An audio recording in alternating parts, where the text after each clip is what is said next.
precision. Moments that define us.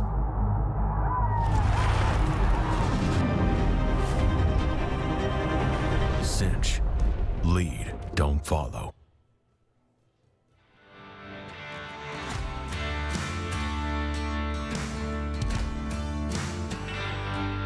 The day has arrived. Day number 10 of the National Finals Rodeo. Welcome to the cinch stage at Cowboy Commons. We have an incredible lineup of talent, insight, wisdom, and opinions. So don't get your head in a spin. We'll do it for you. It's time to rally together one last time. Tommy Joe Lucia, Kendra Santos. Time for No Spin Rodeo Rally. Welcome to that's your chair, Mr. Ole. Episode 45 of No Spin Rodeo, our last day here in the City of Secrets. We are here in Cowboy Commons. We want to thank Cowboy Christmas. We want to thank them for having us here. I want to thank the production team for working with us the last 9 days. We want to thank all of you out there watching us on Cowboy Channel Plus, Ride Pass, or our podcasters.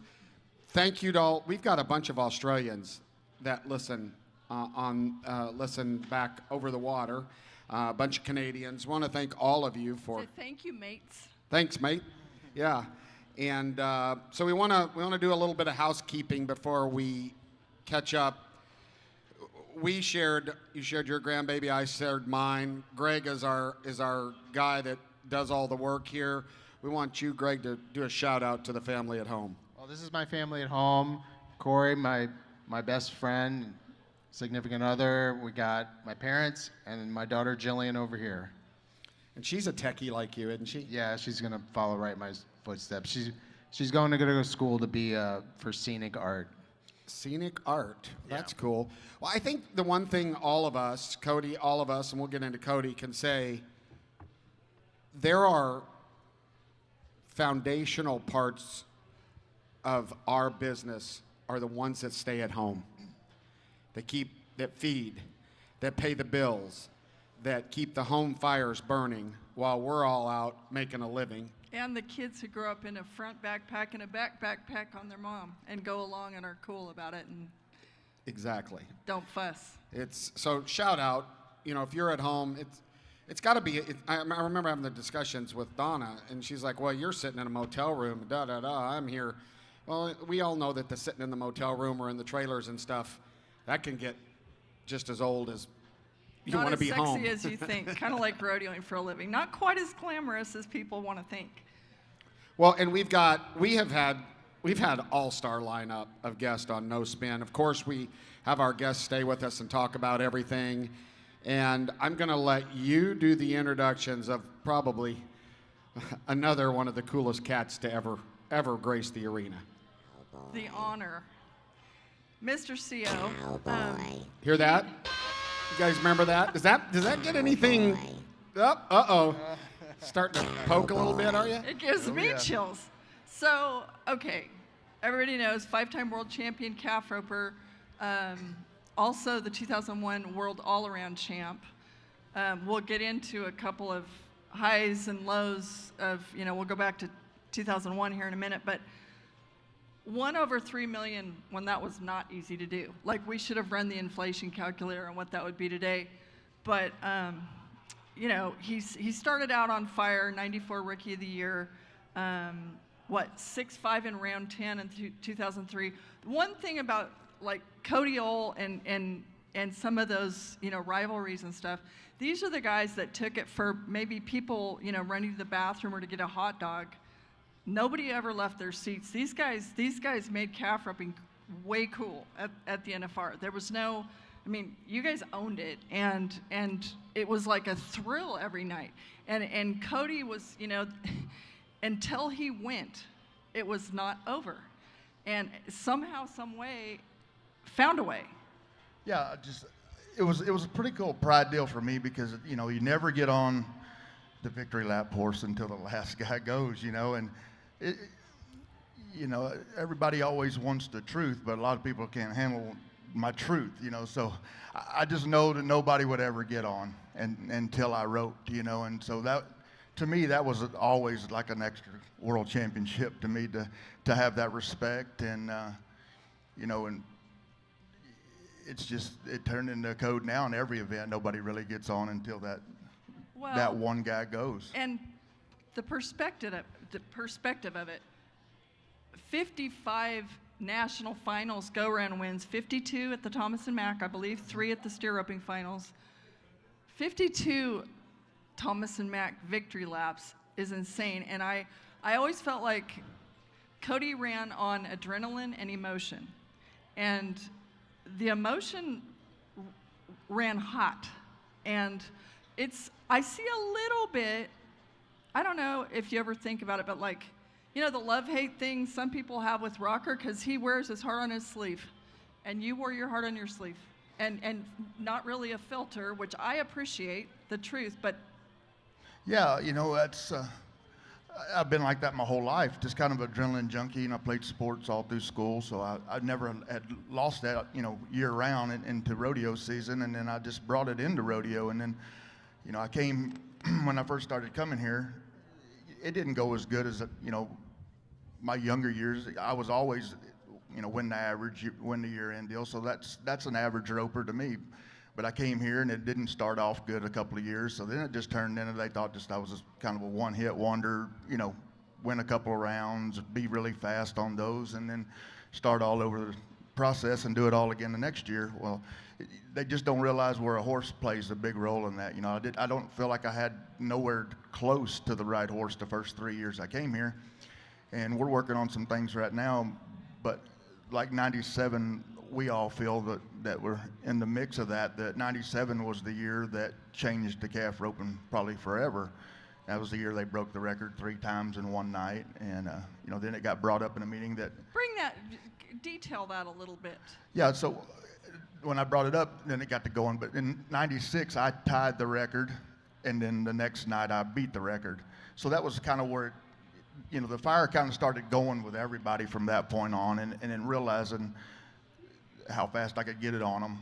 Everybody started kind of adapting to that and trying to get faster throws at calves. So in 97 rolls around, I'm in a spot where I can't stumble. I'm in the lead, but only by 10,000 coming in here, and so I had to rope just average. I put my foot on the gas when I could, but not stumble in the average. So I didn't get in that mix of trying to beat a record or tied up and all that to lose a world championship over breaking a record, And it was the 8th round, I think, is when that happened, somewhere right around there. Blair was 7 flat.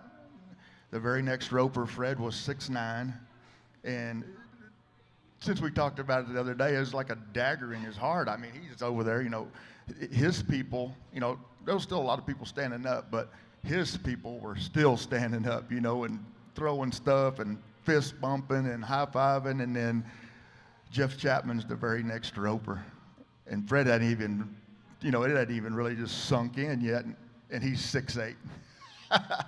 So that night of calf roping, I feel like it changed it forever. I do feel like, they catered to rough stock a lot, and so people did go get a drink, people did go get popcorn, but I feel like that night changed the whole perspective. Everybody's restroom break wasn't during the calf roping. Your 6'5" in round 10 in 2003 stood until last year. Haven 6'4", is that right? That's a long time. That's 20 years. Well, what's even bigger than that is you were able to create a brand and a following. It's a hell of a lot easier to do that today.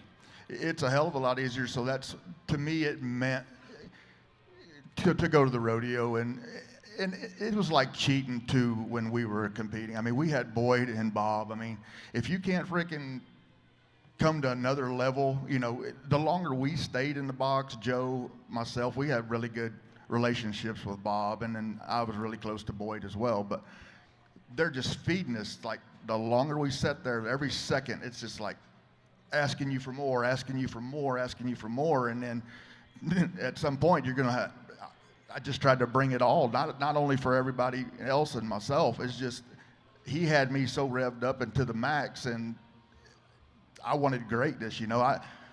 Like Kendra said, I've always been blunt. I've always kind of spoke the way I wanted to do. I come out here, I pushed the rules up until the ones I knew I couldn't break to get kicked out, throwing picking strings, doing whatever. They fined me for years for doing that. But how much did they fine you? Because I've always wanted to know that. well, the first time you mess up, it's $500. So then it's progressive after that. Which is like $500? 5,000 today. Yeah. Yeah. But at the end of the week, my weeks would be at 5,000 For fines. for fines. Yes. Worth Yeah, it? but that was an investment in marketing. It was the greatest thing for fans ever. I mean, it's something to ride out the arena and then get your extra string that you brought down to not. It was good enough to compete with, but it wasn't the one that got chosen.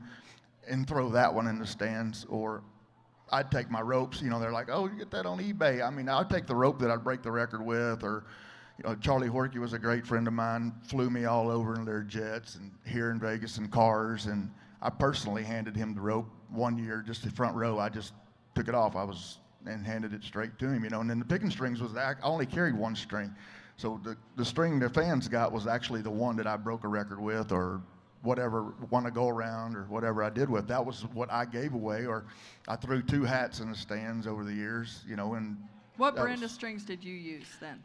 I'm not really sure right then. I used 3 or 4 Various- different. Yeah, I just remember the that little- year was Rattler. Are they Okay. special though? I'm just wondering, like, is a string, like, do you want to hang on to that?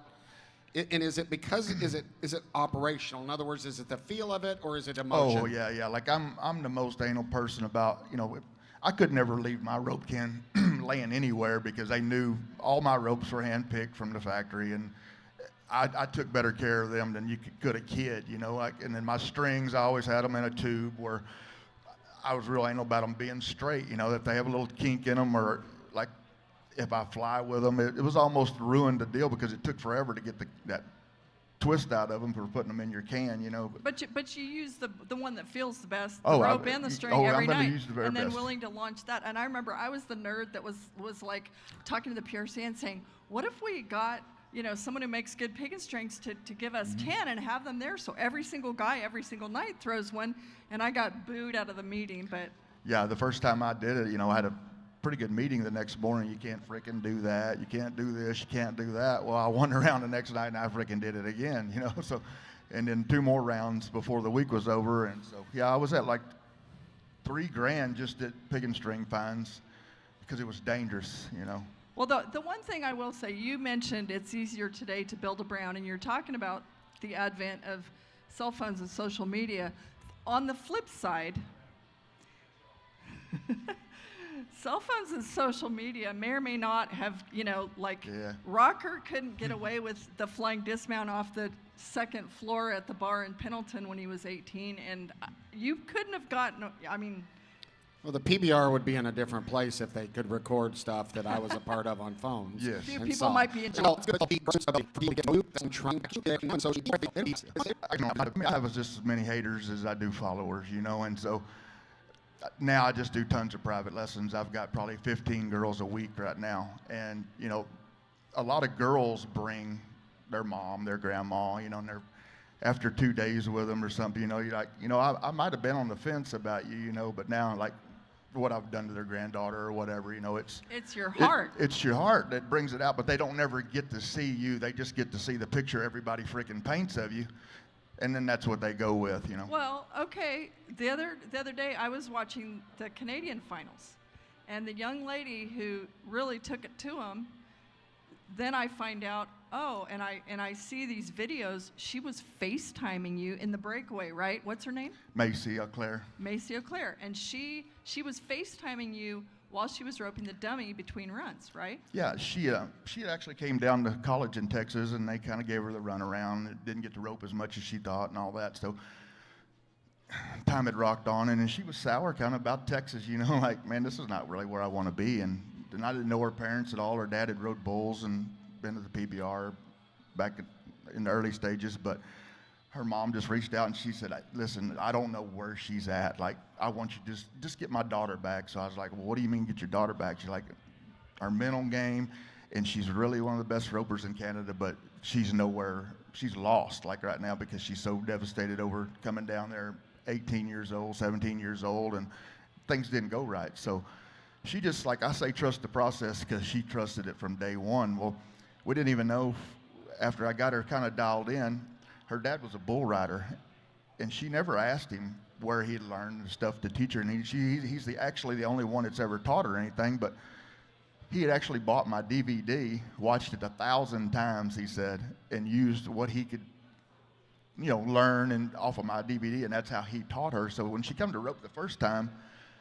I was kind of blown away. I was like, God, she does a lot of things that I do. And so we didn't even know that story until after about 4 or 5 months later that they had come out and said that's how he had taught her to rope. And so it turned in a lot easier because things were close, they just weren't dialed in. And, everybody's like, hey, mom gets out rattling, my daughter's a mental case, she can't do this, she can't do that. And I was like, well, honey, you need to go sit in the truck because 90% of her freaking problem is you have a problem, But so that's the beauty of you, for me, forever, is that you say, you shoot straight.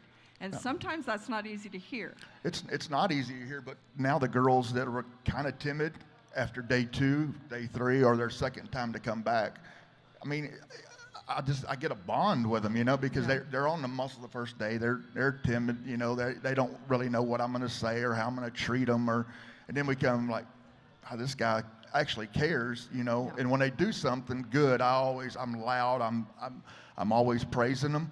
But then once they start getting it, and they do it 2 or 3 times in a row, like I'm wanting them to do it, like I won't even say anything. And I video a lot of it myself as I'm coaching, and then I'll just sit there for like 5 or 6 seconds, and they're coiling their rope up, and they're waiting for me to holler something, and then they just know, and then you can just see it all over them, like they're smiling on the inside and out. And consistency in a girl, that fixes their mental game. And this is all happening in Hyco, Texas, neighboring Stephenville, by the way. But I think people who you owned the Thomas and Mack, and the segue into civilian life after being center stage and all the spotlight is on you is not always easy for people. How was that for you? It's not. And so, like he was talking about the social media side of things, I feel like today that we put guys up here that, and they earned their way to the top coming in or whatever. And it's this place. I mean, until I ran this last calf in this arena, it literally would feel, I've never had a feeling like that. I mean, like it had to be like one of them jet, like Tough Flew and Cheyenne, one of them fighter jets. I mean, that's the feeling I've felt every time I rode into that box. So they don't realize the actual pressure, I don't think, until you actually have to sit there and nod your head for an animal and have to perform and have to take in all the pressure and all that stuff you have to do all day long. Well, it gets worse when you're successful, too. Yes, and they're expecting greatness every time you ride in. Yeah, you set your own bar, and that's heavy on your shoulders. But I like that, but I know Tommy Joe Lucia is not the same human that he was in the PBR days. I was a real asshole. I pretty much, well, you can still call me one. Karen. But I'm just saying, Father Time and God and things, it does change, right? There were times in my career, and I'm just wondering for you, where I can look back and said, you probably could have handled that. You could have been a little softer. That person might have succeeded if you didn't just punch them right in the mouth. And that's kind of an evolution. Do you think Cody Ole has come through somewhat of an evolution from young Cody to now? I do, and even like my own daughter, I get done with a run, and I'm just like, even when I do good or whatever, she's like, why are you mad, Dad? I'm like, honey, I never breathe. By the time I take my last breath, I never breathe again until I throw my hands up. So like, it's all the adrenaline releases and all that, but they always just thought I was just some crazy person, like I was just there, like I would give up a gold buckle for everybody at the rodeo just to like feel like that one run was worth every penny of what we paid for that ticket, you know. So they don't know either side of me, but they would just always think just the opposite about that. But for everybody else, I don't know how they, you know, I don't know how they went about things, but that's the way I went about it. And I was just full of energy and everybody, so they just that you're and then champions will go. The full scrub of it. We girl, girl, it's great. You know, it's talking about I love her. It'll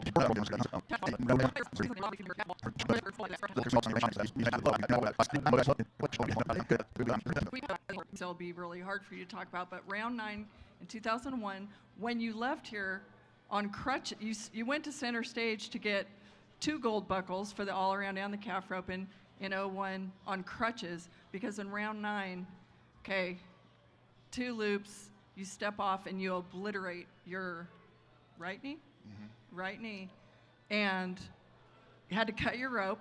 I mean, it was the most dramatic. I was sitting right above, and I was bawling, and how, I mean, what do you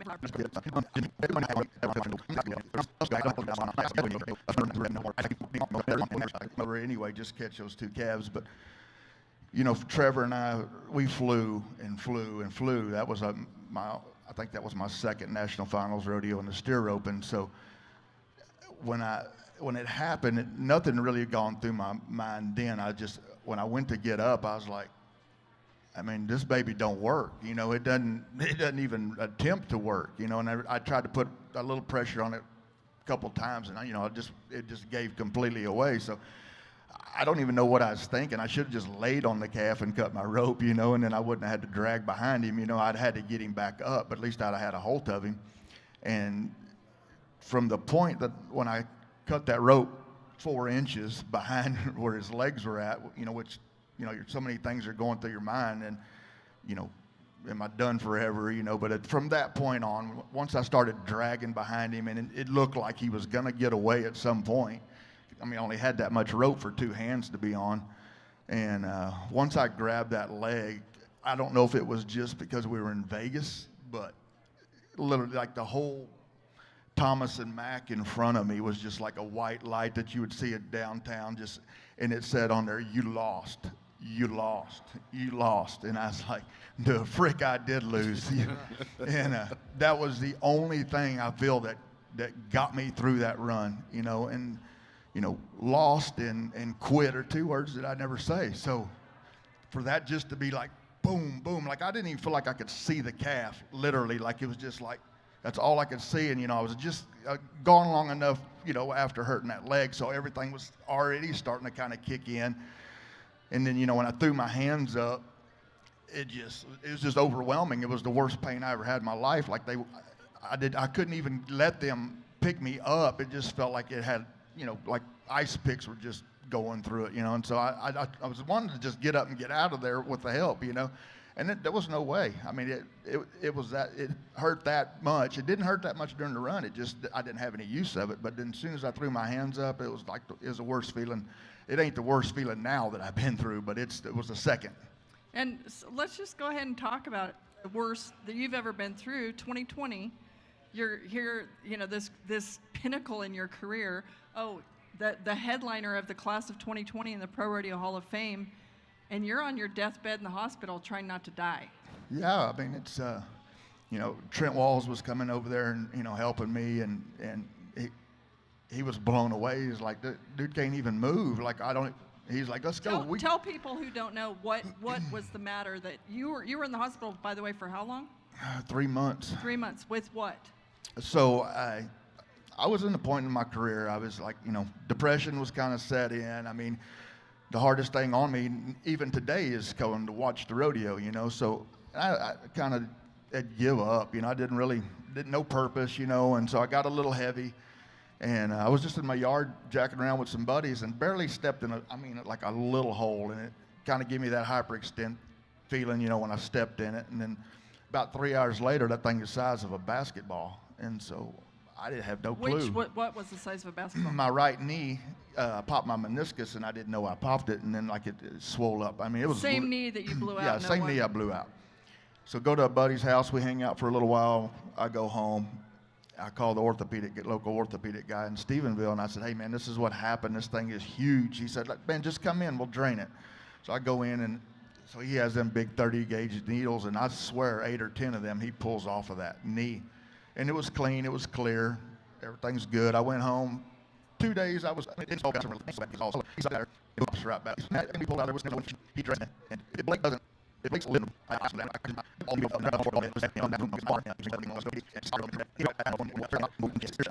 the hospital, my ex-wife was working there too at the time and was making a lot of decisions for me. But the girl that worked in there is my neighbor now, and I was already living by them, and they're friends of mine. So she said, "Listen, Cody, I prayed about it. I don't give a damn if I ever that's it. Something loaded me up, and I just made a new surgery, and Joe, and it drained. I was different to that. I was almost like far down side of my down. They cut that same part of I mean, I didn't feel it like a shovel. So he back there, and I didn't remember anything. My nurse, I kind of like work from home, and then I was getting on the week. I'm a pretty prudent sailor. I'm not gonna let it. So. It's thinking that I remember laying in the school, fully headed, and I said, "That's what I worry about. Don't get stuff." But it was from the day in there.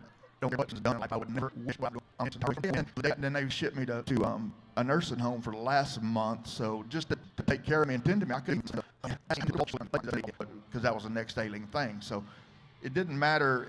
I couldn't if they moved this leg and slid it up or tried to sit me up. It literally took 1 hour for me to work my heel with my sock and get it back straight, or it would just go in convulsions and it was just like a freaking buck in the bed. And then they put me in my own wing eventually because I would just scream like it. They couldn't even have anybody on the same end of the floor. You couldn't go to your own Hall of Fame induction. That's a low. You Kendra said in. That's quite an honor. I mean, that's not even an honor, man. That's just like, I mean, the greatest human in the world, like, for my, that's, at that point in my life, it was my biggest accomplishment, they forget the gold buckles and all that stuff. I mean, it eventually goes away. Trevor and I had a talk the other day, we need to hurry up and do some footage and do some stuff because, much as I won here in a couple years, they ain't gonna remember me either, So at that point, I was needing something. I was needing something to pick me up. To rodeo's been my whole life. I've never done anything different. I've never wanted to do anything different. And to officially be inducted in the Pro Rodeo Hall of Fame, I mean, that was big for me at that time in my life because I was so depressed and I couldn't let go of rodeo. That's the whole problem is they don't realize it. Like, that shit's not easy to let go of, man. To go from here to nothing, and it seemed like that's what happened in my career. We all made some horrible choices and swapped, associations. That was something we believed in, but it cut me 3 years of the real money. When the money got real, I wasn't a part of that, and then enough time rocked around that I was really pretty much done, Yeah. Well, and that's a conversation that we've had reoccurring on this podcast, and that is we have to be careful what our identity is, right? What it is that props us up, and we should often look back and make sure that the things that we take for granted that really do prop us up, like God and our family and our friends, but it's hard when my dad was, Hall of Fame. It took 3 months before he died is when he finally gave up on, wished I was still in the arena, right? Right. And that was the last 3 months was the only conversations we had, and I was raised like normal conversations, right? But it's a real thing, and depression's a real thing, and stardom is a real thing, and the other thing is sometimes people look over and they're like, oh, so-and-so's going through. Well, it takes a man to step forward and say, you need some help. Yeah. Well, and what I think is so extraordinary, like you got the message, and you look like you could go be 6'5" again today because you're fit, you're clean, you're living a healthy life, right? Yes. And you're walking. Walking. Time. I just remember sitting there in the wheelchair, and I would just ask for separate things, like, God, just let me walk again. You know, I can't do this. You know, I can't be in this wheelchair. I can't do that. Just I'll do anything. So like now, you know, my son, like, I don't feel like doing that. I don't feel like unloading this load of hay. I don't feel like doing this. You know, a normal dad would want to whoop your ass or get pissed off, you know, and it gets me a little irritated for a second. And I said, you know what, buddy, if you want to go to town, get you something to drink, go get you something to I'll unload every freaking bale of this. I really will. And I do. And I promised God, man, if you just get me out of this, I'll do the work. So I've been doing the work. So you learned the lesson. A lot of people keep getting hit and hit and hit, and they don't learn the lesson. And then, you know, life changes when you internalize. Yeah, and you know, and it's just, I'm done saying it's natural. But drugs, alcohol, that's the first thing that derails everyone after that point. You know, I was just blessed to never have done drugs in my entire life. And I never thought about it even at those days, but I drank a lot, you know, and it just triggers everything. It makes everything worse. It makes the depression double. You know, you think you're drowning it out and you're putting gas on it, you know. And so when you learn all that, you know, and my daughter coming to me, you know, and said, Dad, I almost lost you for the rest of my life. Like, and you're going to drink and risk doing that all over again to me after what I went through, watching you lay there and about die in my arms and wake up on your chest. And the day she said, you know, just stop drinking, you know, and everybody's like, well, how did you quit like that? When the ing come out of drinking, that was it, like, done. Well, you know, what's super cool is that you, again, with being willing to shoot straight, it's really great for Shad Mayfield and Riley Webb and everybody else, all of our kids, for you to step up and say, I drank too much, and it about wrecked me. Yeah, I mean, it was no secret, you know, like that was my weak spot, you know, like, I mean, I've done some horrible things. You know, I've lost sponsors, you know, and it's just so funny is because now today I've got like 3 of those sponsors back. You know, they just wanted the best Rodeo. They didn't want, you know, the derailment. They didn't want the drama. They didn't want all the things that, you know, become that when you become letting alcohol run your life, you know. Good for you. I got a question for you. No Spin Rodeo, we're zero BS. Would you say in your best time, the locker room of calf ropers were as good or better than the current? Like I said, I'm vocal, and you can take it how you want. You can do all the things you want to twist about it. There will be never a greater group of guys. You're going to have 2 superstars, 3, and I think another thing that's changed that is the money is so good that guys that know literally inside of their heart that they can't beat those 4 guys on their best day in Vegas. You know, they can beat them in a bigger rodeo when the pin's big or whatever. Yeah. They know that they can't beat those guys on their best day. They rope for 6th every night, right? So I'm watching, and the 10th round rolls around, and they say, well, he's going to have a good Christmas. He's won 100,000. I never seen that. You know, I never seen it coming, but all he's doing is knocking them down, winning 6. Maybe he's a half second off the pace every night, but he wins 3rd or 4th, 5th in the average. He wins $100,000. But to me, there will never be. And they think our little group was tough. You could go to the Mo Better roping in Oklahoma. You had to beat 70 guys. I don't mean beat 70 guys. I'm talking about there's 70 freaking guys there that could win the whole damn thing at any time. Like, it wasn't a fret. I mean, I won that roping 4 times, but it wasn't in the Calcutta. I mean, we brought a lot of money, but everybody there could have brought what we brought in Calcutta. That's what I felt when I got there. The talent pool. The talent pool. I want to get in. I want to get into these events because I want to hear what CO has to say about a lot of them. But I do want to say this is the last time 8-time champ of the world Dean Oliver was out here.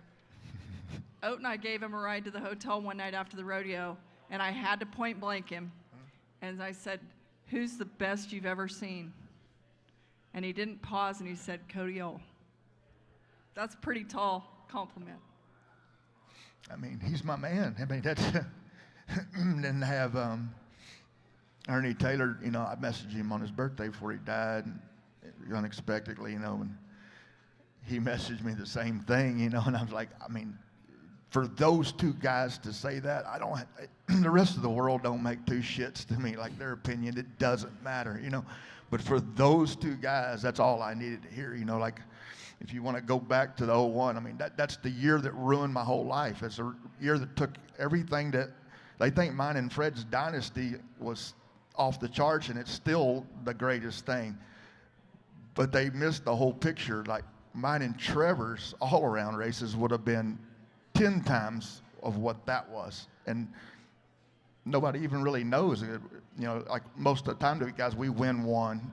Like Fred wins one. Joe got 3 because, you know, he knows a couple of those Ty got hurt. And it's not a freebie. You have to freaking bear down and win it. But to be two dominant guys head to head, it would have been so much more than what Fred and I had just being in one event, because I did every event myself, you know, and I felt like my team roping was really taking off at the time. You know, I only went to like 40 rodeos and ended up in the top 30 that year. I felt like, you know, and I had great partners at the time now, so I felt like if I started in January, I make the finals in the team roping and of course in the steer roping as well. And the 55 national finals go-around wins is second only to Trevor Brazil. Sure, and that's, I mean, he's been here in 4 events, you know, I mean, 52 of those are just in one. And so it is for now, you know, records are made to be broke, you know, but that's one, in my event, that's one that's going to be tough, I feel like. Well, before we put a button on this, or to put a button on this and go into the NFR, interesting fact, 3 generations from now, your family won't know you. 3 generations, they won't know who you are. So our give back is the cultivation of our family, the new breed of ropers, right? That's how, wouldn't you agree that that's how we stay alive, all of us, with all of our peers 3 generations from now, when our family won't even know our name. I would say that having his daughter Sailor be his assistant coach at the Kid Rock Rodeo is a pretty good start. Yeah, that was good. All right, well, let's get into the weeds here of the NFR. We've got about 15 minutes to knock it out. Just some highlights I wanted to bring up. Haley Kinsel ties Charmaine and Survey with the most all-time go-round wins by a barrel racer. Fun fact, Charmaine James won rounds on 3 different horses. Survey did it on 5. Kinsel's done it all on Sister. Can I give you a fun fact? Because that's why we were stepping up on this stage. Corey Petska called me, and his mom, Gail Petska, and that little sorrel horse of hers, Dobie, in 1972, when they won the world, they won 7 go-rounds in 2 seconds here. Pretty cool. Was the horsepower the same? Horsepower is the same. We've always had great horses. You know, you just learn faster ways to do everything. Every event's that way. They're just learning. And like with my coaching, I change it weekly because it does change. Yeah. You know, and same deal. They learn the leg lift. I mean, what does that do? Like somebody say, well, she was like beat them by 4/10. If you tip the barrel over halfway, you're gaining 2 foot every time you do that, and people don't realize that. You know, it's just like you're that much closer to the barrel. You're that much faster. You know, and so every event changes. You know, I mean, the stock's better. You know, everything's set up for them to be better, and I think the horsepower is dead on. I just think the riders and athleticism and the leg lifts and not completely having to go around the barrel. Evolution. You know? It's just the evolution of the sport. Sure. Thinkers think. Yeah. Other thing is peso, because I know you're a horse person. Let's save that for the cafe. Okay. Well, then I'll. We need to save extra time for the cafe. Well, it would be null of me not to say the largest roping ever. The finale yesterday paid out $2.8 million, and we 2.8 million, and the top guys got 220,000 a man, but 12th place paid 30 grand a man. Okay. That's just cool. It's super cool, and I don't know how many years ago, in recent history, I remember I get random photos from photographers sometimes, and this picture hits my phone, and it's Guy Allen. And he had just won more money. He's got 18 gold buckles in the steer open, and he had just won more money. Then my phone rings, it's Guy. He's balling, because he's won more money than he ever won being the king of the steer roping of all time.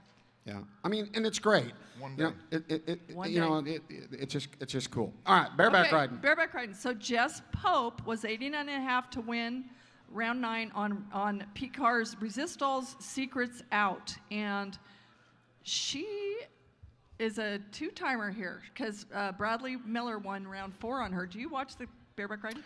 I haven't the last few nights, but yes, Okay.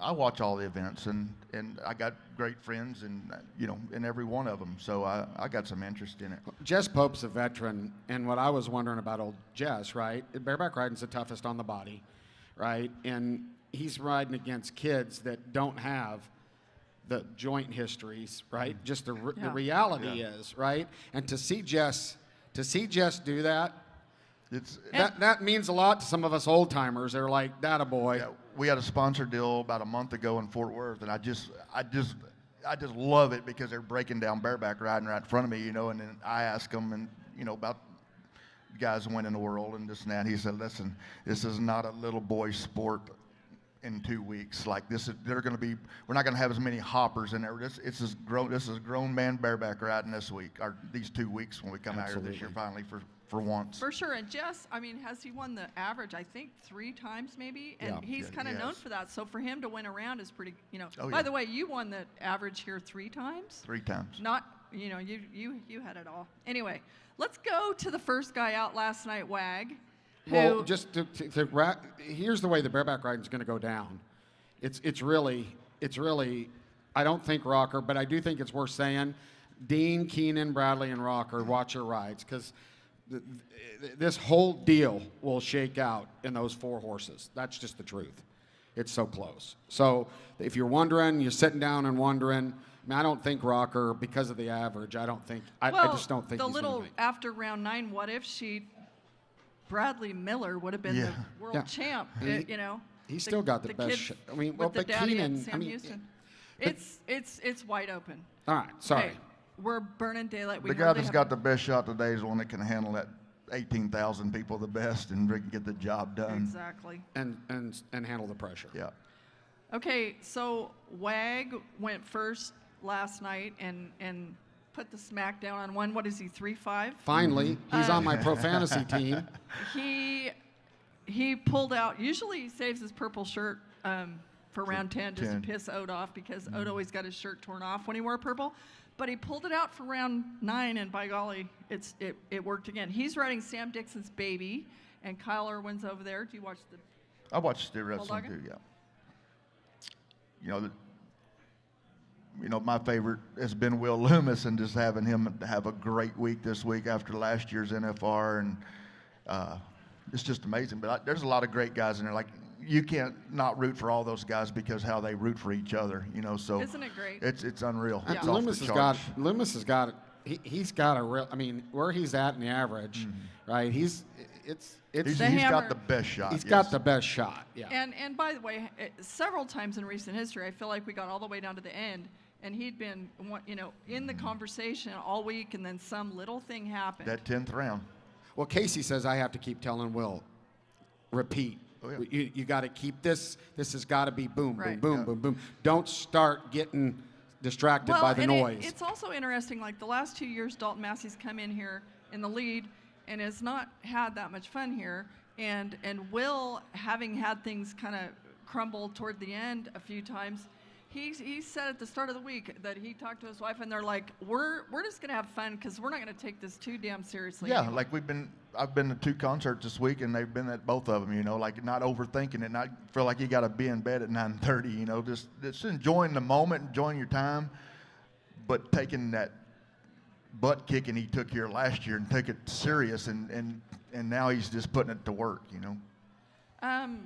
So last night was okay. So Coleman Proctor and Logan Medlin won the round, and that was a big one because Mr. Coleman took a little lead here in the all around, and if it had ended last night and you'd paid off the average, we'd have one of those tough split decision deals. Coleman would have be the heading world title, and Wesley Thorpe the heeling world title. And I'll never forget times like, I feel like it was 2011 or 12, being down there by the TV and stuff, and here walks up Clay Cooper, and I had to tell him, like, Chad won it, he barely didn't win it. Those are tough when you take people off the same team and split them. Not that that's going to happen, but it might. It could. But isn't it cool? Like Coleman, he's just like he handles this, right? He just Speaking of watching having a him, good time. and I should have picked him on my fantasy team, but just to watch, like it makes you happy to watch him win, right? Oh, you yeah.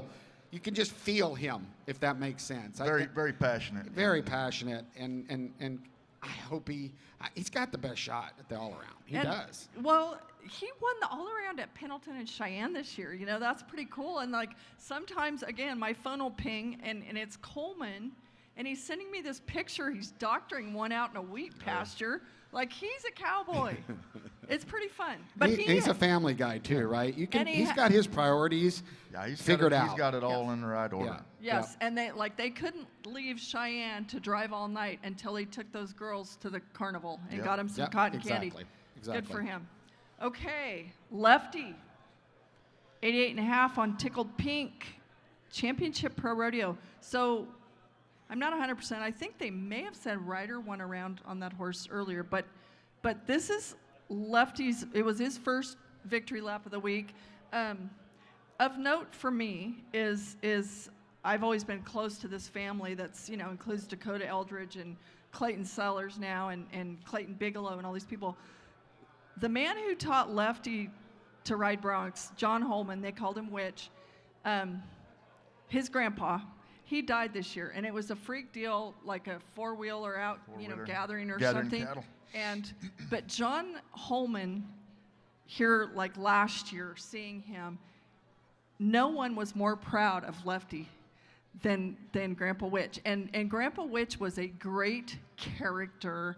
He would be at all our high school rodeos, and he'd show up with mason jars full of moonshine and be passing them out to us rodeo moms, And my personal favorite, I think, was this like cinnamon or whatever, but clove something. Anyway, but he used to travel with Chris freaking Ledoux, Witch was from Casey, Wyoming, and traveled with Chris in the heyday, and the stories they could tell. That the time that I got to go to Chris's house and I saw the rig that they used to drive, Rodeo Rose they called her, and she's still there at the ranch in a shop, and like when they'd get in a wreck, they would take a Sharpie and write on the wreck like, this happened in Tijuana on this date. I mean, those were some great rodeo stories.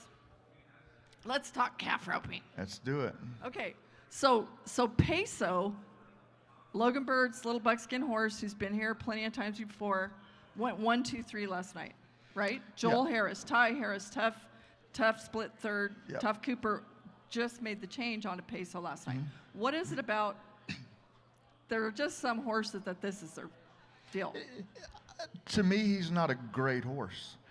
You can just count on him every freaking time. You know what I mean? I'm not saying he's that horse that I felt like maybe I could win. Be dominant on, because the way he stops, he's a little long in his stops sometime, take the snap. But now with the way the cattle are, you don't need much horse. But for him to be on the end of the rope every single time and scores really good, that's the two number one things, and that's what he does best. I feel like, wasn't there a little buckskin horse years ago, Jaguar? Yep. That Trevor rode and others. Tough hopped on him when he was winning the world. And he was kind of the same way. They never would have said this is the best horse out there for the year, but in this building, consistent. Well, and I'm not the timed event guy in this group, but Marty Yates' horse looks to me like he left some money on the table for Marty, because, and I'm not the timing here, but when he shuts down, he shuts down. Yeah, and it's not that as much as in the corner in the box. Is he gonna elevate a little bit, or do I need to feel like I need to leave early because he's gonna, and then he don't, and I break out? That thought in my mind was the worst, and that's where I see. Peso is so good. I mean, he's going to be level. He's not going to elevate at all. And I'm not talking about rearing up. I'm just talking about that little kind of loft that'll get you outrun here. Because you've got to mix that then into the equation of hitting the barrier, right? Exactly. Yeah. We're now Riley. He's got the hammer in his hand. Is that right? Pretty much. Riley just needs to tie this one down. He's been on point. Him Well, and that's Rudy. because he was on point when he got here. And, that's, what I felt like my best years. I put kind of a statement on the year, but boom, boom, boom. I put a statement on the first 5 rounds, and then everybody else is having to make the mistakes because they're having to press. When the rounds get tougher, everything gets tougher as it goes, right? So I just get them done early, and that's what he did this year. He's in a special zone. If he finishes tonight after coming in here, where he came in here, I would be willing to bet he could win 10 in a row. Wow. I firmly believe that. I mean, 10 what in a row? world championships. Holy moly. Well, I 'cause just it was remember before, with a month or so before we came, I remember we were, I don't know what episode number it was, but you were like, gosh, I'm kind of surprised, like Riley's not doing that well. And I was like, he's 4th in the world. That's pretty good. Yeah. Right? But Well, he I know, came but within shooting distance. There was this emotion. So it's been the Shad story, right? I mean, you know what I mean? There's a lot of talk, and Riley's always been consistent. But to be that young and to emotionally, I think this is what you're saying, to emotionally play the game good and handle all of this is setting him up. He hated last year's NFR. He hated it because he couldn't get in the mix. The same thing when I won we were the exact same. His first world championship and my first championship. I could relate to all of it. Like he couldn't put his foot on the gas and afford to stumble. And then this year he gets to rope like he wants to rope, the way he grew up roping. And now look where he's at. But also, don't think it doesn't piss him off that nobody was talking about him coming here. There's a little charge that will give you. And even, I had to make picks. I mean, I watched every night just like everybody else did. My pick was Shad. I mean, that horse was that good all year long. Coming in here extremely high and all around in the calf rope. And I couldn't bet against him. I couldn't. Seriously said, he is a man playing with boys all summer long. He was a man playing with boys, competing against boys. That's all he did. Well, he could make mistakes and win the round. He's so strong, so dominant. Yes. The thing about it, though, let's go back to Salt Lake City. You and I were both there. Riley Webb, they say what does not kill you makes you stronger. That's right. What it was, he's 16 years old. He missed a calf for $1 million. Don't think that made him stronger and he tougher. stood right up at the end. He stood right up. He was a man. He was a man. He's a man. He's an unreal person, unreal kid. And now with this, if he captures this world championship the way he had to get it, it's see you later. The flip side, though, Shad, I mean, there's got to be a lot of emotions. We got to keep moving because we got a couple minutes. But talk about air seeping out. Well, emotionally. if he made the decision not to get the hip surgeries this year because he had his, 2 gold buckles in his sights, and I feel like, if he leaves here without either one of them, that's what I'm saying. sure going to be very hard. That'll let the air right out of you. It's hard. All right, we got a minute each. Let's do barrel racing. Okay, barrel racing. So Haley Kinsel, what was this, her 4th? Her and Sis. By the way, they went second to last. We were all very sorry that from the night before, Donna Kay is out for rounds 9 and 10. That was very scary, but I mean, she'll be okay. Valor's fine. That's wonderful news. Tyler Bingham, 88.5 on Hell Yeah Roscoe. Corey and Lang's bull to win the bull riding in round 9. They did. I did hear that they bought that bull from Roscoe Jarbo. Yeah. That's where he got his name. So. But hey, your boy, he seals the deal last night in the bull riding, right? Josh, yeah. That's my boy, too. Yeah. He seals the deal, and good for him. Good for him. And they said something about it's a ranked pin out tonight, but you watch, he'll nod his head. Oh, yeah. He'll nod his head, and he'll give it all he's got. You betcha he will. He always will. And I said it yesterday, and I feel it very strongly. That gold buckle's for the whole Frost family. And Big Brother Joe deserved one. Yes. And this is for him, too. All right, before we get off on what you got to do, I got off because I got emotional, but what she done for me in my Hall of Fame induction and writing all the things that most reporters just say the shit. I mean, you can tell it's meaningful, and I'm laying there on my deathbed, and she flies and does all this stuff for me. Like, it's one of the most incredible things I'll ever cherish the most is her friendship and loyalty to me, and the kind things she says, and you know, me getting to keep that for my kids to read and for the rest of my life. So thank you, Kendra. That's what Rodeo Family does. Well, it's been a cool episode. Mr. Old, thanks for joining us. Thank you all for joining us for 10 days. We'll be back in a week or so. I don't know. We all got to get home.